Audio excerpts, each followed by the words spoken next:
Hey everybody, happy Valentine's Day. This is James Van Prague at SoulCARE, and it's Monday, the 14th of February, 2022. So happy Valentine's Day. I'm sitting here with my rose quartz. Heart, heart. And I'm a little late today. Obviously, it's 1:30, usually 12, but we had a little something going on. Um, Interesting. I find that I always make always make a learning situation of everything and teaching. So I had an eye doctor's appointment I haven't been to in over 2 years to get my eyes checked. And I thought it's about time to get my eyes checked. So I did. So that's where I was. The only time that available was at 12. And of course, it was set 3 months ago because that's what's happening these days in this world. Happy Valentine's Day, everybody. Happy Valentine's Day, which is love, love, love, love, heart medicine. And everywhere I went, I said, Happy Valentine's Day to everybody. Even the car, the red light, I was like, Happy Valentine's Day. Hi, everyone. So I always look for stuff excitement. So I'm sitting at the optometry doctor here, right next to a tennis court at the offices, which is funny. And I'm sitting there, and the girl had me fill out paperwork, and the doctor came in and finally saw me and said, "Oh, it is you. I picked you up because of the energy of the page I saw you on." He goes, "Huh?" I said, "Well, I didn't know any eye doctors here. My other one retired, so I found you because of your energy on the page." And he goes, "Okay." So I said to him, he goes, "What kind of work do you?" We went into the chair and he looked at my eyes. He goes, "What kind of work do you do?" And I said, "I'm an author." And then I said, "Well, I'm a spiritual medium. And actually, I'm right down the street. There's a center I work at all the time here." So he was fascinated. I said, "You're a Virgo." "Yeah, I'm Virgo." September 13th he was. So we started talking about that and the type of work I did. And I thought, which I'm going to talk about today, was, and thank you for coming on at 1:30. There's always a situation in your life where you can use whatever that has your abilities within you to open yourself up to somebody else and open them up in return. So, funny enough, I started doing that with this gentleman in a very respectful and ethical way, of course. But I described to him, being a Virgo, I didn't know his background about his belief systems or anything, but I just told him what I know, general, uh, uh, if you will, characteristics of Virgo. And he told me about today's his son's birthday, so I talked about his son. Not psychically, just things, well, I guess you'd say intuitively, things I've just picked up. Anyway, it went on about him and his children, his wife. Not a psychic reading per se. It is really kind of I'm calling it the knowingness, I guess you'd put it that way. But I made sure there was a lot of joy. And he said, "How do you work? Do you have trouble reading? Like when you're on stage, you have to have notes and read by?" I said, "No, no, I just go on and dance." He goes, "Huh?" I said, "Well, yeah, I always go out and dance and say some jokes." And he goes, "Really?" He goes, I said, "Yeah, that's how you break people's attention because people come to my events and they're all maybe very nervous or they're in grief. And you got to alleviate that right away and help them to come into a group dynamic, just like we are here in this page. And that puts them at ease right away." And he said, "How do you know that?" And I said, I've done it many, many times, 40 years in this lifetime. So I said, we all have these magical things within us. And we just got to be able to go in there and open up that treasure chest and open up the heart and see what magic is inside it. And that's what today is all about, love and the heart. So I thought I'd talk about reminding of what's in your heart, because that's really what it's all about, is what's in your heart. And we went it was about a 20-minute appointment, went for an hour and a half. So, or hour and 15. The girl behind the desk that got my new glasses, ordered my new glasses, which you're all gonna like. She was just hanging out in a really good spirit. Didn't know anything about me, which was great, but she was kind. I'm just gonna open up my window here so I can see everybody. I want to say hi to everyone. Hi, there we go. Okay. Hi, everybody. Thanks for coming a little bit later, and thank you, Renee, for coming a little later. Poor Renee is having trouble with this plumbing, which is a lot of this electrical stuff and water stuff happening right now. So very, very true. So as I'm talking to this man, I'm thinking, and he said these questions because how do you know certain things? I said, well, I'm just tuning into. Everybody can tune in. Everybody has this knowingness. We can all tune into the heart. It's all the heart. I said, you just feel the energy of another person and just feel that energy, and you see what I can see colors, but we all can feel colors. We all can sense things. And then I thought, as I'm driving my car home back to here from the office, I thought I should talk today about the course that we're having right now, the certification course, lifetime soul life soul certification course. It's hard to describe it because I wanted to present that to you because we're doing that right now. We're selling that's what I'm selling right now. But I was thinking about that course, thinking about today. I'm like, wow, that's really what it's all about. So what's in your heart? So I often teach go from your head to your heart, and that's it, head to heart. And really, it's having that courage to leap in without a net, I was talking to my good friend Michael Mayo, who's I'm doing a forward for his new book and his first book, and lovely person. And we talk a lot about that mediumship, is vulnerability, surrendering. And I think life is like that too. I think we have to have enough sense of who we are, know ourselves well enough, so that we'll always be taken care of. That we're not dropped here by the universe. That here, go figure out yourselves. We're always surrounded by our guides, our loved ones, a council, higher beings, our higher consciousness. And if we let ourselves attune ourselves to those higher levels of being and expansion, if you will, expandedness, we'll have more of a sense of connection, I believe. But I think we first got to get rid of the stuff that we come back here with and we grow up with, old stuff, clearing the way. So the soul certification course right now that I'm teaching, soul coaching, it does that. It does a bunch of things, which I thought this is a perfect timing. Perfect. Hello. Coincidence? God's way of remaining anonymous. So I was going to talk to you about exactly what's in this course. So it's great. Um, it's looking at things like, let's say, for instance, a situation in life happens. A friend of mine just lost her father, and she came back. She went to the funeral and the cemetery, whatever it was. So how'd that go? And she said it was just awful. It was really bad. The family dynamic started, and all that stuff happens. So, what is the difference between being pulled into that drama, right? The emotional part of you pulled into that, and the old relationship you had as a child. Hey, you see your sister, your brother, or your family members, or do you step back and be objective and just see that play going on? And not really putting yourself in that space, being aware of it, but not letting it affect you. How different would your life be? And also the boundary work. And it's really important. I find that this weekend I worked with Kelly White and a wonderful workshop the other day on Saturday about COVID, the COVID effect. And there really was a big talk about boundaries, learning about boundaries, boundary work, really important, especially nowadays, the times we're living in. Boundary work is important. So my Soul Life certification course talk all about boundary work, integrity, responsibility, um, ethics, a sense of understanding from another person's point of view. You walk into a room sometimes you feel really great. You feel really, oh, this nice place, nice energy, good feeling. Or you walk into a room and you feel, don't like it here. It's kind of dark. I don't feel good in this room. Or people the same way. What is that? What are you picking up? Well, it's that sense of your soul. It's that soul connection. It's that soul communication. And every single one of us has a soul connection, has this tuning fork, if you will. God's tuning fork is our soul. And we will tune, like tuning fork is, there is the vibration to listen to. And we feel the vibration of other people's energy. And when you work with that, and I have a really strong, I call it the toolbox, the coach's toolbox for inspired life. It's one of the lessons of my course. It's about how to use those inane senses inside us to feel, to sense the other person's energy, or to walk into a room. What do you feel? What do you sense? And different exercises. So it's more than a psychic course. It's more the kind of knowingness, how to read people, situations, how to sense, you could say sense, or read the room, an object, a space, a house, going in front of a house and sensing everything you can from top floor to the bottom floor. I have a whole bunch of different types of exercises you've never seen before in this course. It's pretty great. So I was telling my optometrist about this course just because it's so great. And it's on my mind right now. And I said, well, what else it does also, it goes, this stuff you do, James, it must help people. It must help move them, advance them in some way. Is that right? I said, yes, that's exactly right.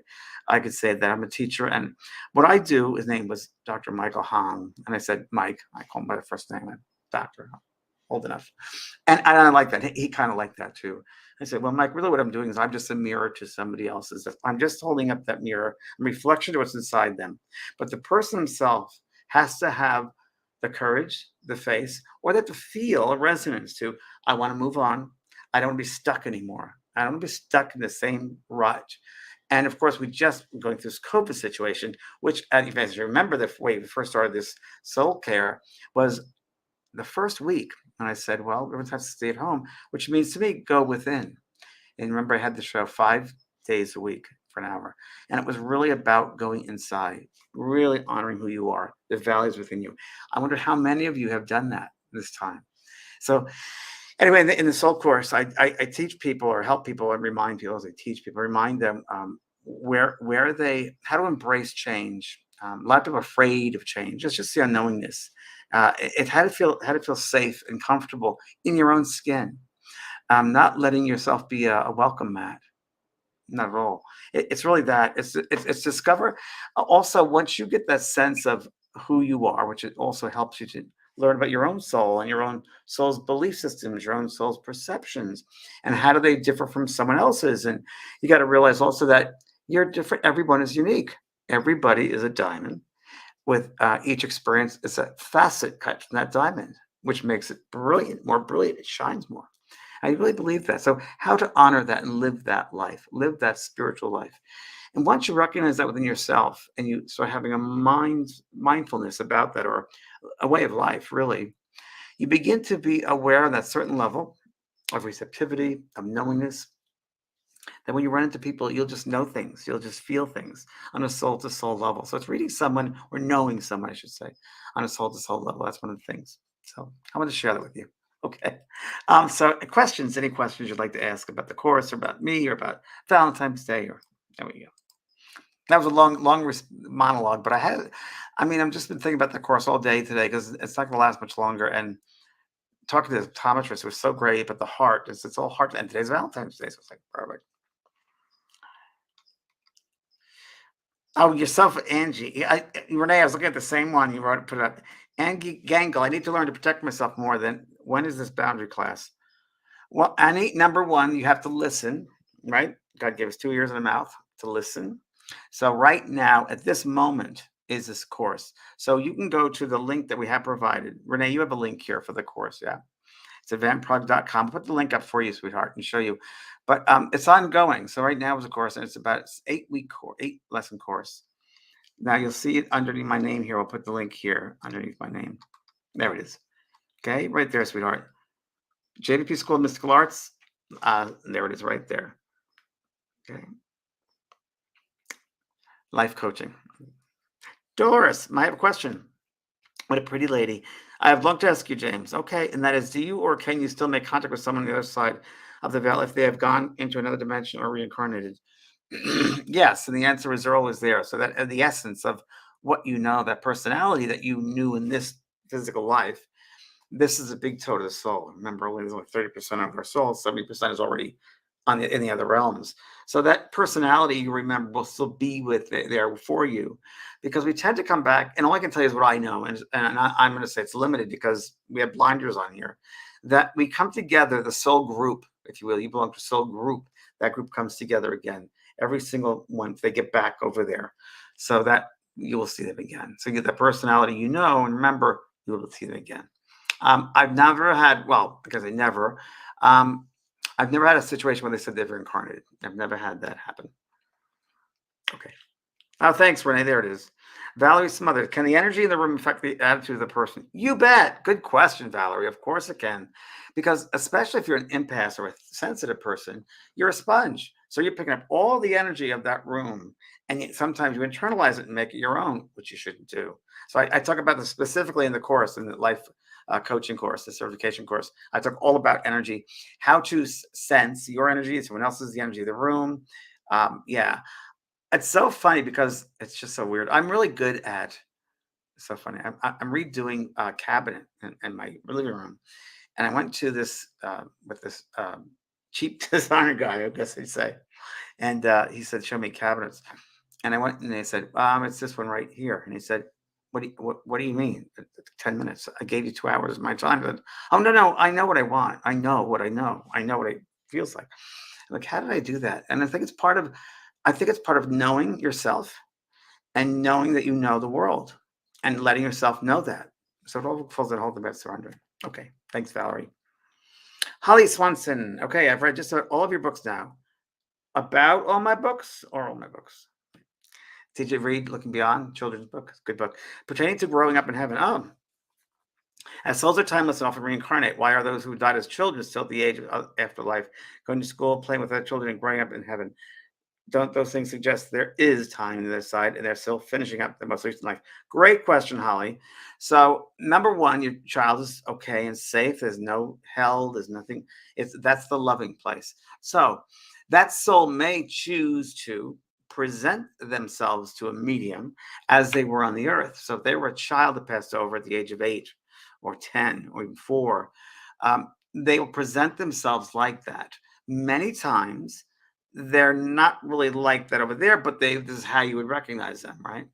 Also, though, I would say, as I put in that growing up in heaven, that the child experience, the experience of going through childhood that they didn't have on the earth at that particular time, they might want to repeat that on the other side of life, having that kinship with children, at children's age. Um, you go back to the age you want to. Okay, that's true. So there is a sense of that. But they want to relive or outlive that child experiences. They can have on the other side as well, for sure. And they tend to go back to schools. They tend to refine the talents that they might have learned here or worked on here. They'll work them over there. So there's no ending. There's only beginnings. Hope that helps. Okay. Cynthia, I will say, why is it when you have gifts, we all have gifts, right? People want to use you. How do you know when they are not truly your friend? Keep that, Renee, just keep this up for a second. I just want to go one step at a time here. Why is it when you have gifts, people want to use you? Number one, Cynthia, good question. We all have gifts. We all have just who we are. I don't like to call them gifts. People say, oh, you're very gifted. I don't think I am. I think I'm just me. I'm just have this sense of knowing this. I don't know. I don't feel comfortable calling a gift. I think sometimes people see your light and they want that. They want your light. They want that energy. So what do? You really have to help them find their own light. And that's what I was talking about with the mirror or the reflection. So that's part of the work as a light worker. We have, young lady, right? All of us, that we have to really, it's not our light, it's everyone's light. We have to show them the light in themselves. The soul certification course is exactly what I was just talking about. Finding that light, those abilities within someone, helping them with it. I often say that, my work as a medium, talking to dead people is easy. Good point. The hardest part of my job is really seeing around people and knowing that their energies, their colors, their abilities that they have, and they don't see it for themselves. That's the hardest part. And then you have to try to tell them or help them to see it for themselves, their own light, their own abilities. And it takes some courage sometimes, alleviating some past traumas, all different ways in. But being a light worker, that's part of it. Okay, next one. How do you know when they are not truly your friend? Well, I think, Cynthia, you got to see where they're coming from. Number one, what do you feel when they're there? Do you feel genuine? Like with my courses, I often say, what resonates with you? If it doesn't resonate, don't take it. If it does, grab it because it's an opportunity for you. So I think, Cynthia, you're double downing. You're not trusting your intuition. Hello, and you need to do that more. So that's in your head, not in your heart. I so want to have friends, but they just are wanting me to use my gifts. Oh, well, I've been through that one, honey. I mean, I can't tell you how many times you can imagine I've been through that. The monkey game, pull out the monkey, watch him jump. Shirley MacLaine tried that once. And I said, can you do the shot scene from Terms of Endearment? I want you to repeat that. And she looked at me like, huh? I said, no, that's what you're asking me to do. And Jennifer Love Hewitt once asked me several times, a ghost whisperer, about her flights to New York, to LA to New York. And I once remember I told her so clearly, I said, you're in 2A, aren't you? Yes. There's going to be a person in 3C that, and I just saw it very clearly. It wasn't, I just felt it and saw that, sensed it. And it happened exactly as it was seen. And she came back and said, oh my God, that was amazing. So every time I got into a rut, every time she went to New York, or I had to tell her what it was like when the airplane. And at one point I said, that's not what I do. I'm not a take out wind up toy and put it out there. It's got to be respected. It's got to be, but you have to respect yourself too. If you don't respect yourself, no one else will. So, that's an ability I have, and I tend to use it when I want to work, when I want to open up. Otherwise, it's not like that. Try that. But start believing in yourself more, Cynthia, too. Okay, honey. Susan Spinelli Bucche. Sometimes you can ask someone nicely about boundaries and they still won't get it. It's uncomfortable because, okay, well, right there, then you have to be more assertive. Okay, so Susan is a great one. Sometimes you can ask someone nicely about boundaries and they still won't get it. That's fine. They don't have to get it. They don't have to get it. You don't have to force them. Nothing to do with them at all. It's nothing to do with them whatsoever. It's to do with yourself. So your boundaries. And this is how I feel comfortable. And this is how I don't feel comfortable. I wouldn't mock them or destroy them, down them. I would just say, this is how I feel. I feel this way. I feel comfortable. And I wouldn't go all psychological on them either. I would make it very, very simple. Saying, I feel better this way, or I would prefer this. Always put yourself in it. Don't put them in it, because people get very defensive. And probably they don't understand what the hell you're talking about. They probably think you're a nut. So if you put it to a level that they can easily understand, they can digest it better. and put some fun into it. And maybe it's a teaching moment for you and for them. Say, yeah, this is how I feel. And they might say, why do you say that? Like boundary, what does that mean? And that I can't tell you how many times I've answered questions like where people say, "When you talk to dead people, huh?" It's a teaching moment. So try it look at the positive part of teaching, Susan. You can do it. People are put in your life for a reason. There's just no accidents. There's a season, reason, lifetime. So people are put on your path to enrich them or enrich yourself, to help one another out of understanding, of perception, of service. We are all here to serve. We are here. We come back here to serve, especially light workers. We're here to do service. Okay, thanks, Susan. Toby, Angeline Smith, does your pet come back in the same lifetime? I just lost my Maisie May. I know, honey. I know. Honestly, I'm gonna start crying now. But she does come to me all the time. She jumps up my lap when I'm not expecting it. Look, she's right here. Okay, hello. So that's a good question. That is a really good question. I don't know the answer to that, but I will say one thing to you. I will say a form of that animal may come back into another animal, a form, an essence, not the full essence, maybe, but maybe a part. So let's say we have a tree with leaves. Maybe one of the leaves will be into that next animal. It's not the fullness of that. That's my sense. We'll see what happens when we pass over. That's my sense.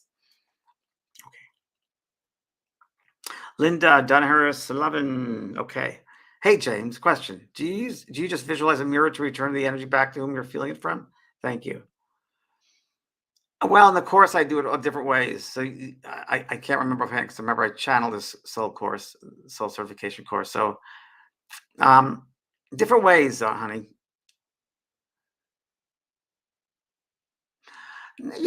So let's talk about this. 'Cause in the course, it's about scanning. So you'll scan the body, you go into the body, you become part of that body, you become part of the energy body, the light body. So really, again, here we go again, same thing. The more you know yourself, the easier it's going to be. So if I'm going within myself and I'm scanning myself in the inside, any energy or the energy that's around me, the bubble around me, the auric field, what feels right? So what if I know myself and I know my energy, I'll know it feels normal with who I am. But if I know there's some disruption of some outside energy and doesn't feel good, I just bring more energy to my heart and just I just send it out. I don't even put a name to it sometimes. I just create more love power and send it. Maybe I'll send it out of my space with more love. I shoot it with love. And if I do see that person, I pink light them. A psychic told me when I was probably 22 years old. She said you should pink light people. I said, what is pink light? It's unconditional love. Wrap them. Remember, thoughts are things. So intentions follow. Your thought follows the intention. So there you go. So just send light to them. That's all. Nancy Conley, James, are all our family members in the same soul group? Sometimes yes, and sometimes no, depending on what they have to learn and what the soul group has to learn. So it changes. And these questions are not easy ones to answer. Joan Nevitt Goodin, are there really life? Yes, there are life path numbers. You bet there are, honey. There are, definitely. So we come back on this earth. Everything is measured by numbers. The whole universe is measured by numbers. As Pythagorean said, numbers really comes down to the numbers. Numbers have a vibration. Each number has a vibration associated with it. And we choose, if you will, that birth date because that's set up with astrological with the planets as well. And remember, they correspond with the organs of the body as well. And also the numbers are certain vibrations. So when you have the planetary vibrations, meaning the number vibration, that works, that resonates for you to come in at that particular moment because of the lessons that you're supposed to learn. You will pick with your counsel the right exact day. I'm sorry, the exact time, even the second, down to the second matters. Doesn't matter if it's cesarean, doesn't matter if you say, well, I was supposed to be born here. No, you're born, you were born, which when you take your first breath. And there are no accidents. So yes, definitely matters. Okay, next. Cindy, hi Cindy. Does your course teach mediumship? I'd love to advance my knowledge in that. Cindy, it goes into mediumship. Mediumship 1 is available right now. It talks a little bit about mediumship, not the whole thing, but it's definitely basic good things to have in your toolbox if you want to be a medium.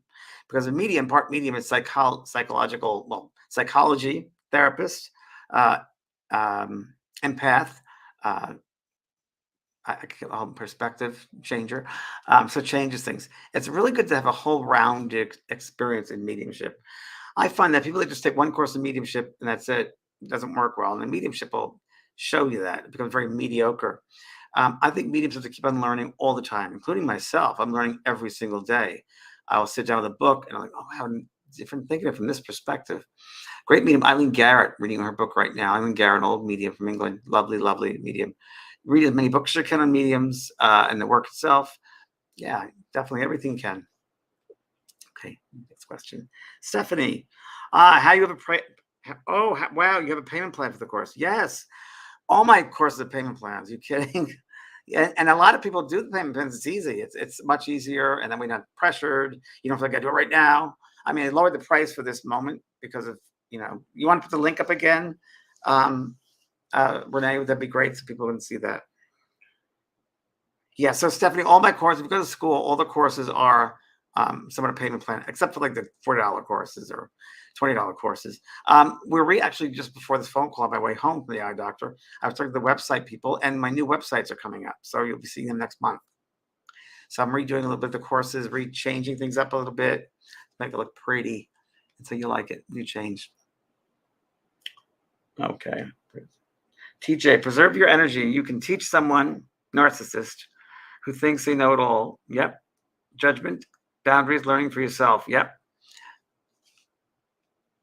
Narcs will continue to gaslight and breadcrumb you if you allow it. Very good, TJ. Joy, that's very, very true. If you give them the power, they'll take it. Remember, there's no show. Without an audience, there's no show. I love that one. Without an audience, there's no show. Okay. Trisha Curry, spiritual life coach certification is great class. Yay! Hi, Trisha. It's perfect if you want to take it for yourself for personal growth, or if you want to use what you learned to coach others professionally. Thank you, Trisha. You said it better than I could. Thank you. You verbalized it better than I could. Exactly right. It not only helps you with your own self, but then in turn, it helps you to teach others. And I have a lot of students who now are life coaches, soul coaches. It's knowledge. I've taken many, many years and put it into one course for this type of work. So it's a great course. Thanks, Trisha. Leslie Custer-Meyer, how do I disconnect from the emotional trauma my son has experienced? It's your son's emotional trauma, not yours? Is that what you're saying? I feel too much of his energy and it brings me sorrow. Well, Leslie, you can't do that, darling, because you can't let that energy spoil you. You can't allow that to yourself. You can't let that. You got to live your own life. You don't want to pass over to the spirit world one day and go, why did I waste all the time living my son's energy instead of my own? You put it here for a reason. So I would strongly suggest this course for you. I strongly would suggest it because you'll have tools there to learn how to be in your own energy, to ground yourself properly, not to take on other people's energies and traumas. That's not your job.